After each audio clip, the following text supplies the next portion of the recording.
सारखं मटणाचा रस्सा आणि चिकनचा रस्सा. जरा या काळ्या बघा दिडक्याचा रस्सा कसला होतोय भारी. मटणाच्या रस्स्याला सुद्धा मागं टाकला असला भारी होतोय. त्या साहेबांना पण पावतात आणि तसलं काय आवडत नाही. खरं काळा दिडका कुठं दिसला बाजारात की लगेच घेऊन येणारच. एक दोन वेळची का भाजी होईना रस्सा तेवढे तरी आणणारच. लहान असताना तर आम्ही त्याला काळ्या कलरची आमटी म्हणायचो. म्हणजे कसं ह्याचं आमटी पण अशी काळ्या रंगाची होते म्हणजे रस्सा होतोय तो.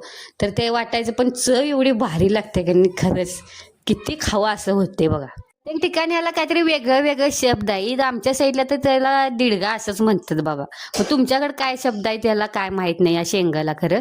जरा पौष्टिक त्यान पण खाईत जावा. नुसतं नॉनव्हेज पण करत बसायचं नाही. खायचं नॉनव्हेज पण खरं असं पालेभाज्या त्यान पण जायला पाहिजेत की हो पोटात मग. आणि आपली कोल्हापूरची चटणी तरी एवढी भारी आहे की नाही. कुठलं दुसरं मसाला घालाय नसलं तरी चालतात. फक्त हळद चटणी आणि मीठ बस.